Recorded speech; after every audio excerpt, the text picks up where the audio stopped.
할렐루야. 우리가 쓰는 신앙적 표현 가운데 한 번쯤 생각해 볼 필요가 있는 표현들이 있습니다. 그중 하나가 영혼 구원이란 말입니다. 물론 매우 소중한 말입니다. 그래 교회 전화번호도 0691이라는 교회 전화번호가 많습니다. 그러나 이 말은 성경이 말하는 구원의 풍성함과 입체성을 다 담기에 부족한 말입니다. 인간은 영혼만 가진 존재가 아니고 영과 육 그리고 삶을 가진 존재이기 때문에 그렇습니다. 그리고 성경은 구원을 말할 때 사후 영혼의 구원에만 국한되어 말하지 않습니다. 작년 6월 추천도서였던 이것이 복음이라는 책에서 톰 라이트는 복음을 단지 예수 믿고 죽어서 영혼이 천국 가는 것으로만 축소하는 것은 성경의 본래적 메시지가 아니다 라고 말해줍니다. 그는 복음의 목적은 하나님 만드신 창조 세계 회복이라고 말합니다. 예수의 십자가 부활을 통해 세상을 얽매던 죄와 사망 권세가 꺾였고 이제는 장차 새하늘 새 땅이 이 땅에 임하여 만물이 새롭게 된다는 소식이 복된 소식이라고 말합니다. 여러분, 영혼은 거룩하고 육체는 악하다는 이원론, 이것은 성경적 관점이 아닙니다. 하나님은 인간을 흙으로 빚어서 그 코에 루아하, 생기를 불어넣어 주셔서 생명, 즉 살아있는 존재가 되게 하셨습니다. 그래서 구원은 죽어서 영혼이 천국 가는 것만이 아니라 오늘 여기서 하나님과의 관계가 회복이 되고 이 삶이 십자가의 은혜로 하나님의 자녀가 되고 죄로 깨어진 마음의 평안이 오고 상처와 트라우마, 불안과 우울로부터 해방되는 치유되는 사건을 포함합니다. 해서 질병으로부터의 자유, 건강의 회복, 궁극적으로 종말론적 부활을 통한 몸의 구속을 얻는 것을 뜻합니다. 나아가 하나님과의 관계 회복을 통해서 이웃과의 관계가 회복이 되고 이어지거든요. 그래서 이 땅의 평화를 누리고 또 이 땅의 불의한 세상을 변화시키고 또 공동체 안에서 사랑과 정의와 평화와 샬롬을 누리는 데까지 구원은 나아가는 겁니다. 이것을 일컬어 전인구원이라고 부릅니다. 그래서 오늘은 본문 이야기를 통해서 이 전인구원에 대해서 말씀을 좀 전하려고 그럽니다. 오늘 이야기는 유명한 이야기죠. 예수님 옷자락에 손을 댄 여인의 이야기입니다. 다룬 기억이 저도 있어요.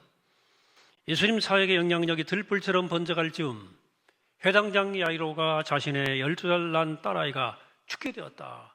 주님께 호소하면서 도움을 구하죠. 예수님 그 여인의 말을 듣고 그 야이로의 집으로 향하셨어요. 근데 그 길에 수많은 사람들이 에워싼 거예요. 한번 예수님과 한번 악수라도. 유명 연예인들, 정치인들 올 때 여러분들 몰려드는 군중들 한번 생각해 보시면 되겠습니다. 요즘 같으면 스마트폰으로 막 찍고 예수님 배경으로 해서 막 셀카 찍고 막 그랬을 거예요. 그런데 그때 한 여자가 예수님께 접근해서 조심스럽게 예수님의 옷자락에 손을 댔습니다. 그 복잡한 중 예수님께서 제자들에게 누가 내 옷에 손을 대었느냐 이렇게 물으셨어요.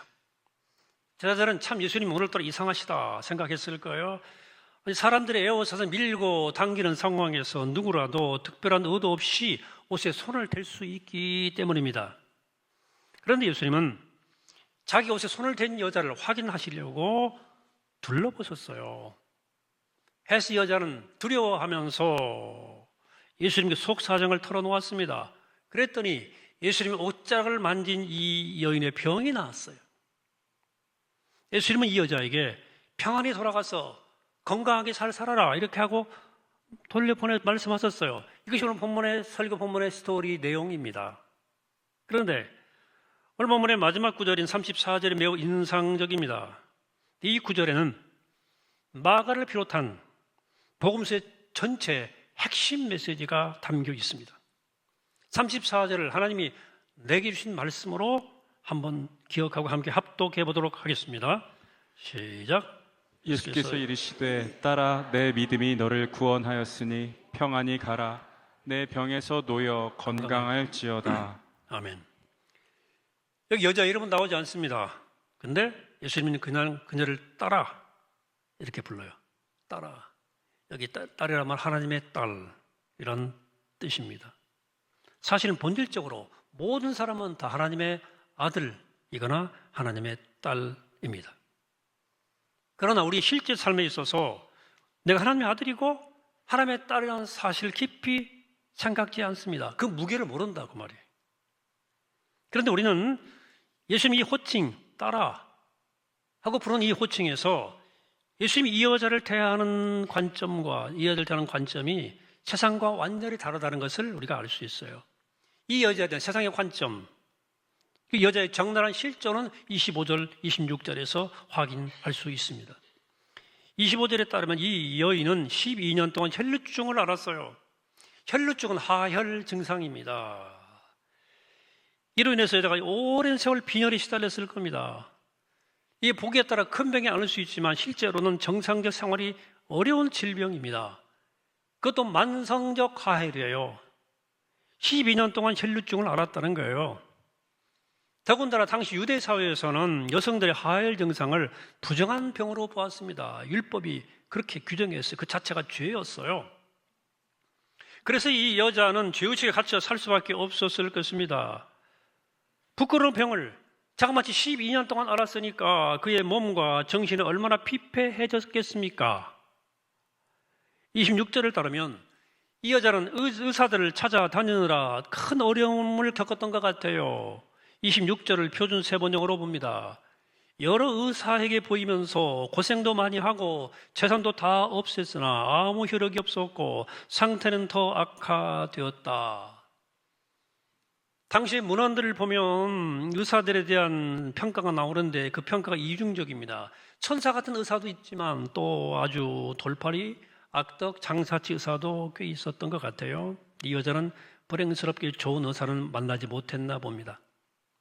해서 가진 거 다 합의했고 아무런 효험도 없었고 병만 더 중해졌습니다. 완전히 나락에 떨어진 신세가 된 거예요. 이런 신세가 되면 주변 사람들도 떠나고 외톨이가 될 수밖에 없죠. 삶을 포기하고 싶었을 것입니다. 그러던 차에 이 여자에게 예수에 대한 소문이 들려와요. 예수에 관한 소문도 여러 가지였습니다. 예수가 혹세 무미란다는 소문도 있었거든요. 이 여자가 들은 소문은 그래도 다행스럽게 좋은 소문을 들었던 것 같습니다. 오늘 이야기 바로 앞부분에는 소위 군대 귀신 들린 사람을 고치는 치병 기사가 또 나와요. 이런 치유의 사건들로 인해서 사람들은 놀람을 금치 못했고 이런 하나님의 역사라고 하는 생각을 하게 됩니다. 해서 이런 소문이 인근의 바닥에 퍼졌고 이 여자의 귀까지 들어갔습니다. 그래서 내 인생을 회복할 길이 없다고 두문불출했던 이 여자는 예수의 소문을 듣고 용기를 내어 예수님을 찾아오게 됩니다. 그렇다고 예수 앞에 나와서 막 대성통곡을 하면서 도와달라고 울부짖는 것도 아니에요. 예수님 앞에 나서지도 못하고 몸에 손도 못 대고 직접 못 대고 부끄러웠는지 어쩌든지 예수님 옷깃을 살짝 만진 거예요. 그의 생각을 28절 이렇게 묘사합니다. 이런 내가 그의 옷에만 손을 대어도 구원을 받으리라 생각함이라라. 이런 성경 이야기 기사 좀 우습게 여기는 유치하다 하는 분들이 좀 있거든요. 아니 예수의 옷자락에 손을 댄다고 그래가지고 12년 된 난치병이 싹 낫는다. 좀 유치하다, 만화 같다 이렇게 생각을 해요. 자연과학과 의학의 관점에서 볼 때 그렇게 생각할 수 있습니다.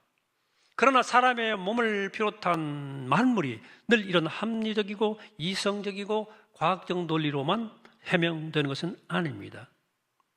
물리학이나 생물학, 과학 그리고 의학도 세상 전체를 해명하는 유일한 잣대는 아니다. 물론 현대 과학, 현대 물리학은 확률적으로 옳은 학문이에요. 예를 들어서 유행성 독감 백신을 맞으면 항생체가 생성될 확률이 80에서 90%로 나타납니다. 대부분 생긴단 말이죠.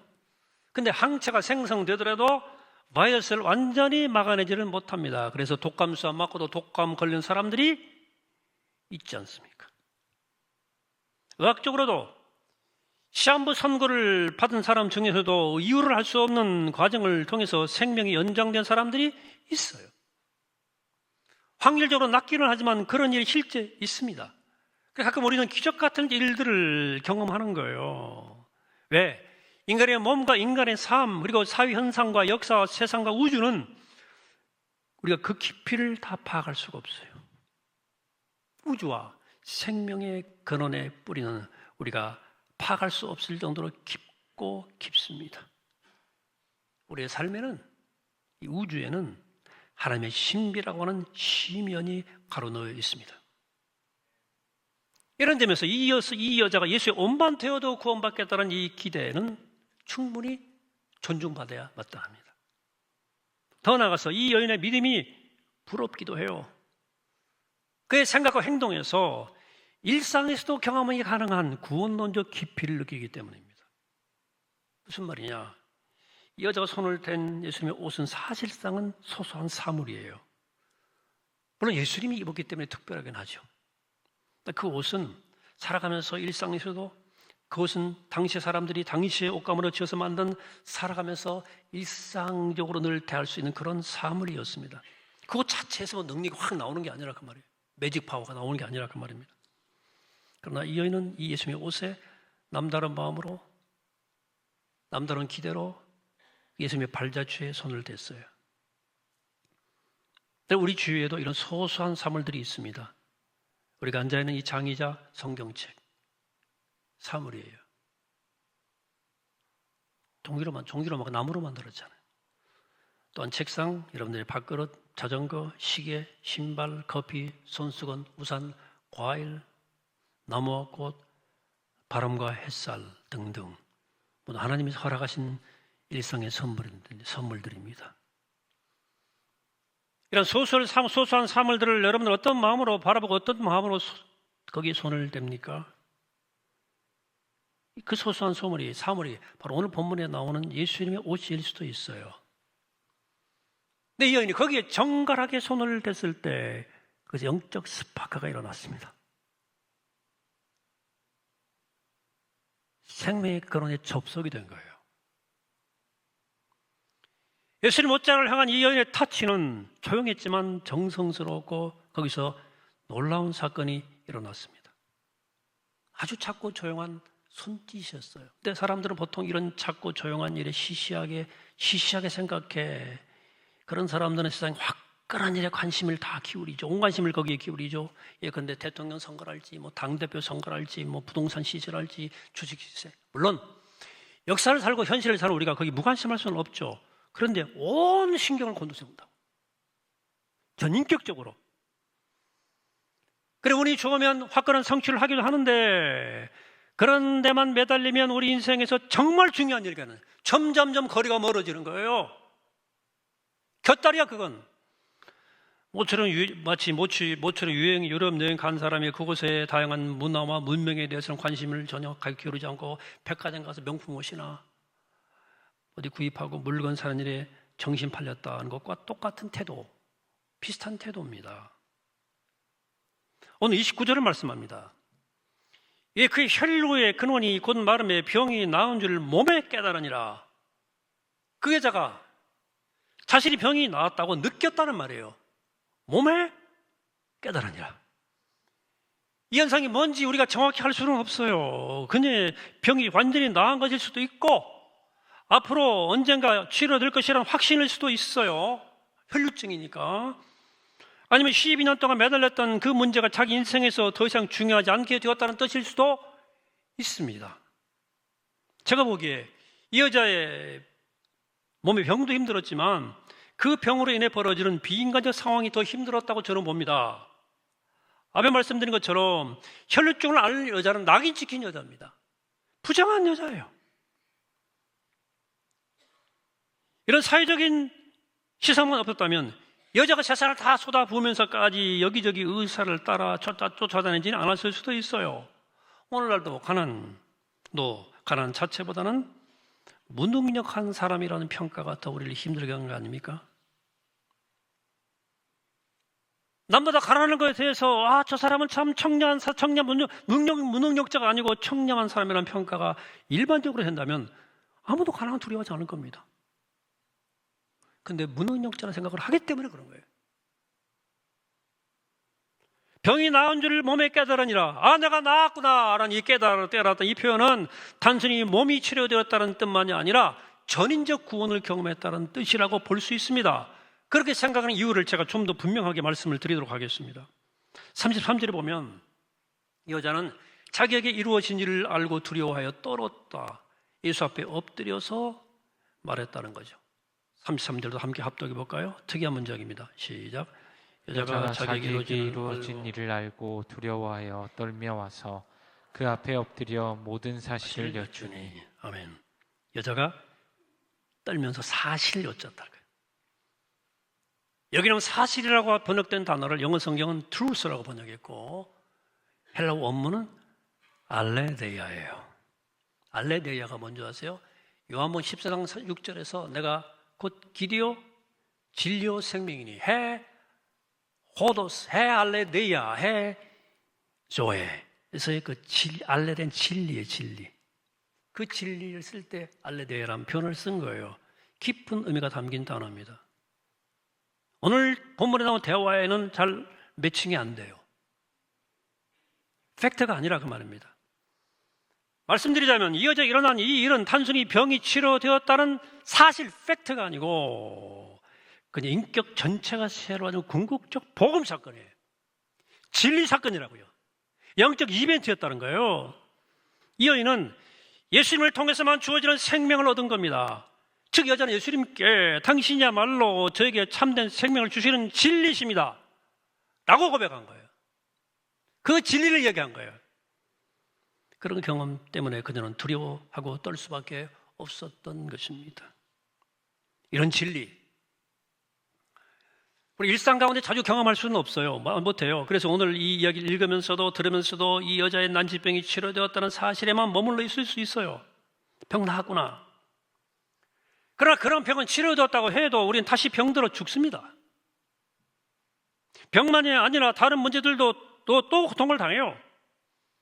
평생 이런 어려움을 해결하려고 애를 쓰다가 인생 끝나는 거예요. 12년 동안 의사를 쫓아다니느라 재산을 다 쏟아부은 여인처럼 말입니다. 우리도 그럴 수 있어요. 평생 온갖 염려와 걱정과 근심, 욕심, 미움, 갈등을 안고 사는 거죠. 그래서 참된 의미에서 평화를 누리지 못하고 인생을 끝나고 가는 거죠. 인생 뭐 별거 있냐? 인생 뭐 그러고 그런 거 아니야? 하고 살아가는 거죠. 이 여자는 감사하게도 자신의 전 인격이 달라지는 진리를 만났어요. 자, 모든 사실 이 알레데이아 진리를 여쭈는 고백은 그녀만이 아니라 이 이야기를 전하는 마가와 마가복음 공동체 고백이고 복음서 전체의 고백이면 오늘 우리들의 고백이어야 돼요. 예수님은 이 여자를 향해서 따라 이렇게 불렀습니다.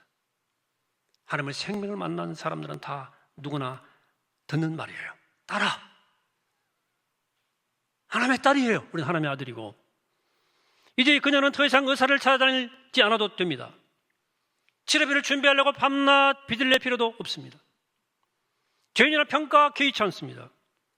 진리를 알았으니까 더는 부끄러울 수가 없어요. 부끄럽지 않아요. 예수님은 34절에서 그녀에게 다음과 같이 세 마디의 말씀을 던져주십니다. 하나님의 딸로 신분이 바뀐 사람에게 일어난 영적 사건이에요.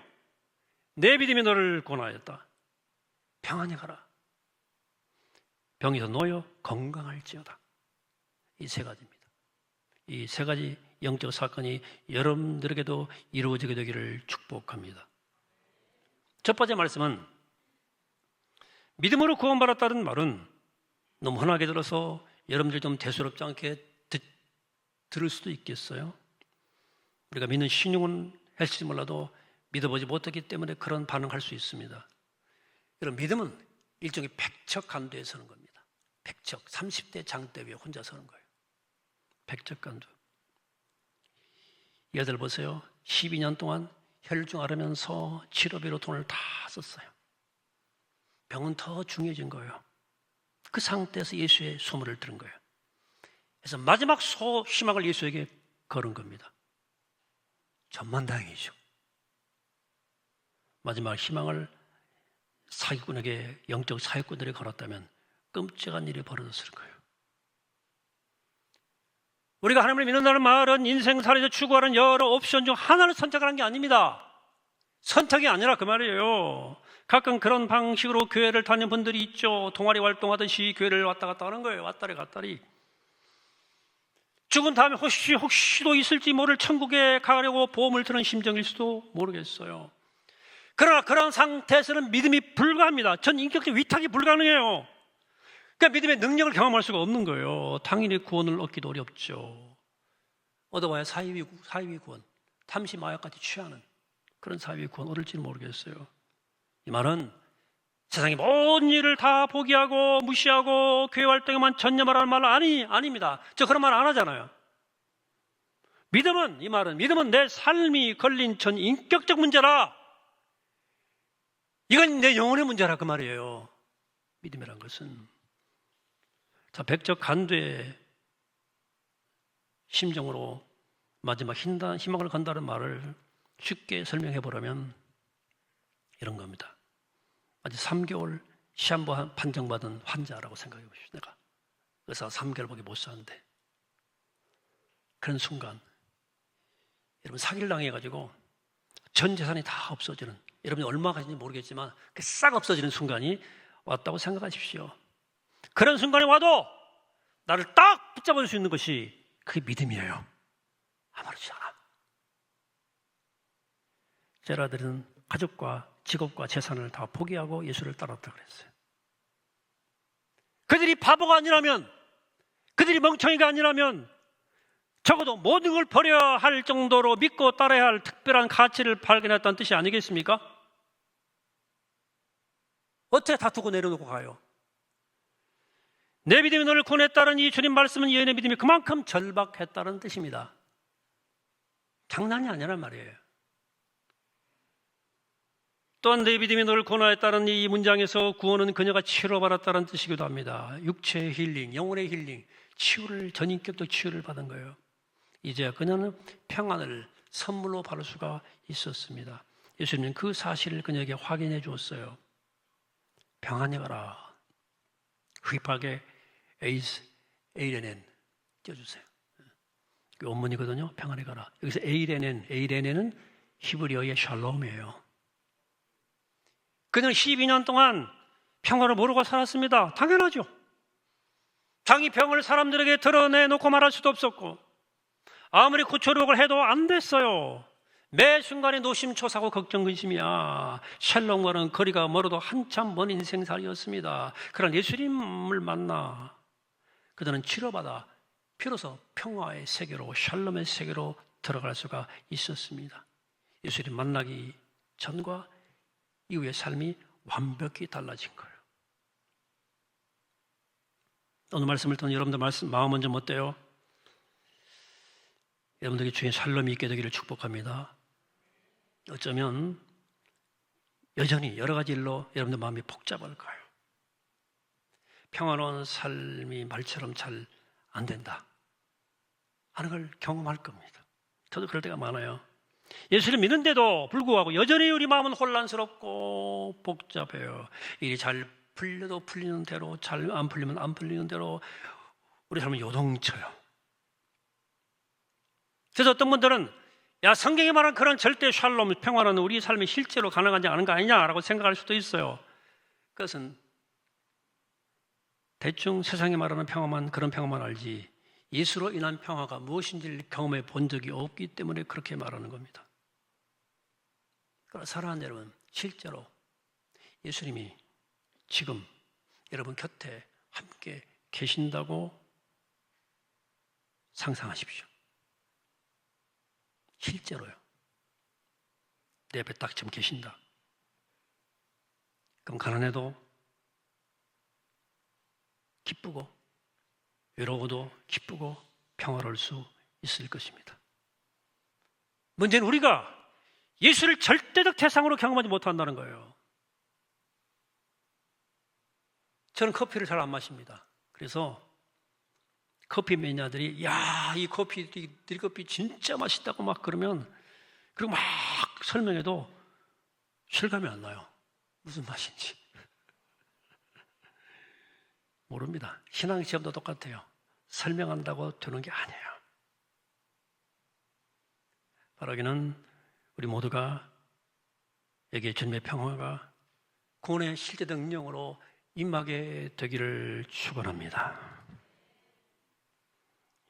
지금 이 여자에게 마지막으로 네 병에서 놓여 건강하게 살아라 그랬어요.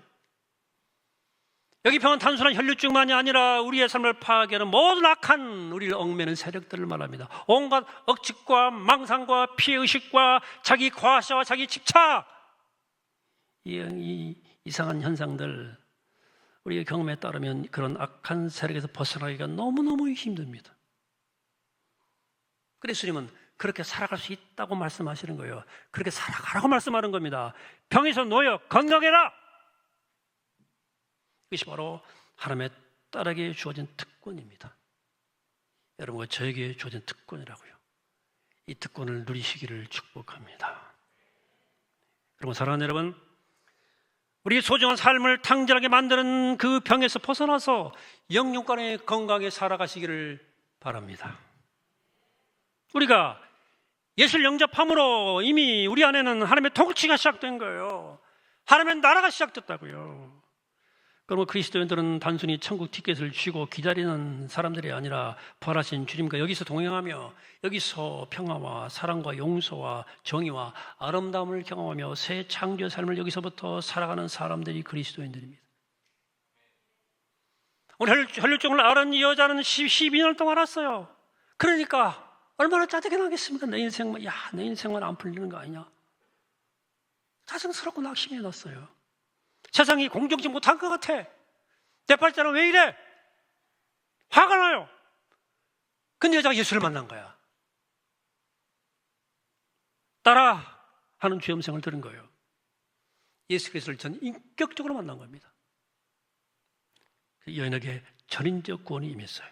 몸과 마음과 영혼이 치유되고 새로워졌고 그녀의 삶에 하나님의 나라가 임하게 되었습니다.